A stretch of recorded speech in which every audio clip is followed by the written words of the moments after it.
You wake up every morning inside a system someone else designed. You go to work. You earn money. You spend it. You save it. You borrow it when you don't have enough.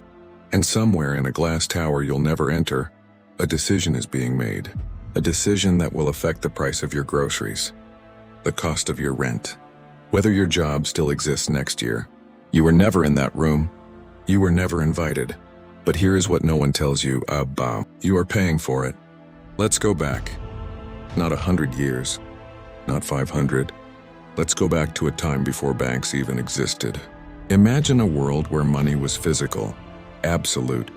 You could hold it in your hand, feel its weight, taste the metal on your fingers.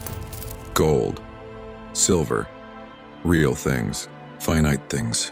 If you had it, you were powerful. If you didn't, you were not. Simple, brutal, honest. Then someone had an idea. A quiet idea. An idea that sounded like a service. "Leave your gold with me," said the merchant banker. "I will keep it safe, and I will give you a piece of paper to prove it's yours." The paper was easier to carry, easier to trade. People liked it. They trusted the paper. They forgot about the gold. And the banker Amur, the man holding everyone's gold in a dark vault, began to notice something. Nobody came back for all of it at the same time. They just kept using the paper. So he printed more paper, more than the gold he had. And in that single quiet moment, in a back room that history barely recorded, the world changed forever. Not with a war, not with a revolution, with a piece of paper that represented something that didn't fully exist. This is called fractional reserve banking. It sounds technical. It is meant to. Here is what it actually means. Your bank does not have your money. Right now, as you read this, the money in your account Ariro. The number on your screen Ariro is mostly a promise, a legal agreement, an entry in a digital ledger.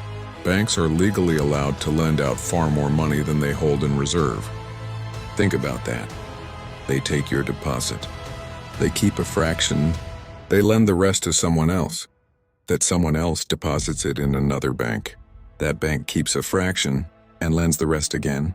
The same money multiplies. Not through magic. Through trust. Money is not a thing.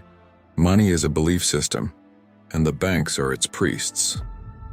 Now here's where history begins to show its teeth. In 1913, a group of the most powerful bankers in America boarded a private train in secret. They traveled to a remote island off the coast of Georgia, Jekyll Island.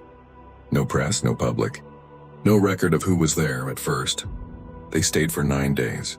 What they designed in those 9 days became the Federal Reserve System, the central bank of the United States, the model that would be replicated across the world. On the surface, it was presented as protection, a safeguard against financial panics, a stabilizing force for the economy. But look at its structure. The Federal Reserve is not a government institution in the way most people imagine. It is a network of private banks, operating with a public mandate, answerable to no election, no direct vote, no popular will. It sets interest rates. When it raises them, borrowing becomes expensive. Businesses slow down. People spend less. The economy contracts. When it lowers them, money flows. Debt becomes cheap. Asset prices rise. The wealthy who own assets grow wealthier. This is not conspiracy. This is the documented, publicly available mechanism of modern monetary policy. The question is not whether it exists. The question is who benefits. Let us talk about debt. Debt is not a punishment. Debt is a machine, and governments are its most addicted operators. When a government needs money for war, for infrastructure, for anything, it does not print it freely. It borrows from banks, from bond markets, from institutions that charge interest. That interest must be paid every year, before schools are funded, before hospitals receive their budgets, before any promise to the public is honored.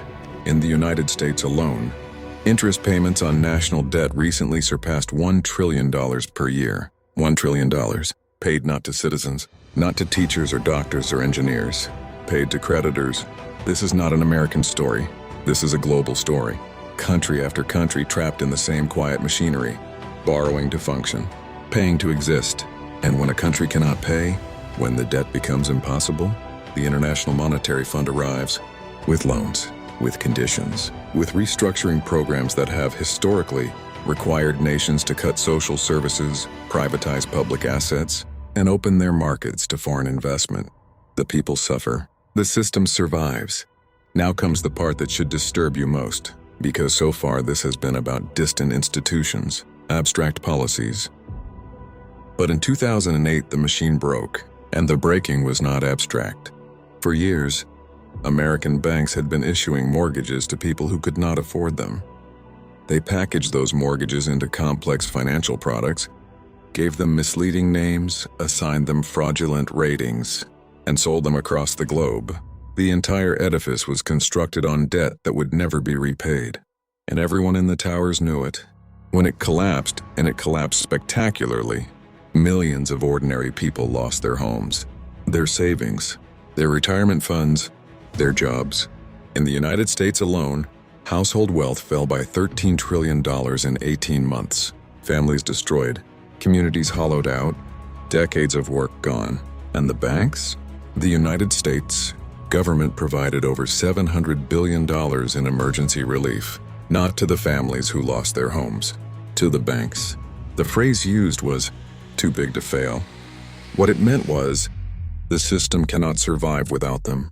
What it revealed was, they were the system. The people had always assumed they were participants in the economy. 2008 showed them the truth. They were the fuel. Here is what emerged from the wreckage. Central banks around the world, in response to the crisis, did something that had rarely been done on such a scale. They created money, not by earning it, not by growing it, by typing it into existence. Quantitative easing, they called it. Trillions of newly created dollars, euros, pounds, and yen were injected into financial markets. Asset prices soared. Stock markets recovered. Real estate values climbed again. And the people who owned assets, who already had wealth, saw that wealth multiply. The people who owned nothing, who had only their labor, found that the cost of housing, the cost of food, the cost of living had quietly, relentlessly risen beyond their reach. The gap between those who own the world and those who work in it grew wider, not because of laziness, not because of failure, because of a mechanism most people were never taught to see. This is what the system looks like from the inside. Money is created as debt. To exist in the modern economy, debt must exist. If all debt were paid, the money supply would collapse. The machine requires what it creates. Banks do not simply store value. They manufacture it, and they charge for the manufacturing. Central banks do not serve the public interest in any simple, neutral way.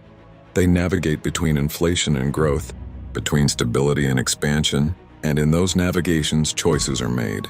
Choices that distribute wealth in specific directions. And the people who understand this machinery, who work within it, who built it, they are not villains in the cinematic sense. There is no dark meeting where evil is chosen. What there is incentive, structural incentive, a system that rewards those who serve it and quietly punishes those who resist. Power does not announce itself. It simply continues. You are living inside a financial architecture designed long before you were born. Designed by people with names history has largely forgotten. You did not choose it. You were not consulted. But you participate in it every single day and every transaction, every tax, every loan, every saving. You are turning the gears of a machine whose full design you were never shown. This is not hopelessness. Knowledge is not hopelessness, but it begins with honesty. The most powerful institutions in human history are not armies. They are balance sheets. The most consequential decisions in your daily life are not made by elected representatives. They are made in quarterly meetings, in monetary policy statements, in interest rate decisions that ripple from a boardroom to your wallet in ways so layered, so gradual that they feel like weather, not like choices, but they are choices.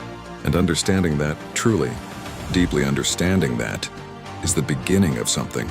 The beginning of seeing the world not as it appears, but as it operates. If this gave you a new perspective, subscribe. History has the answers.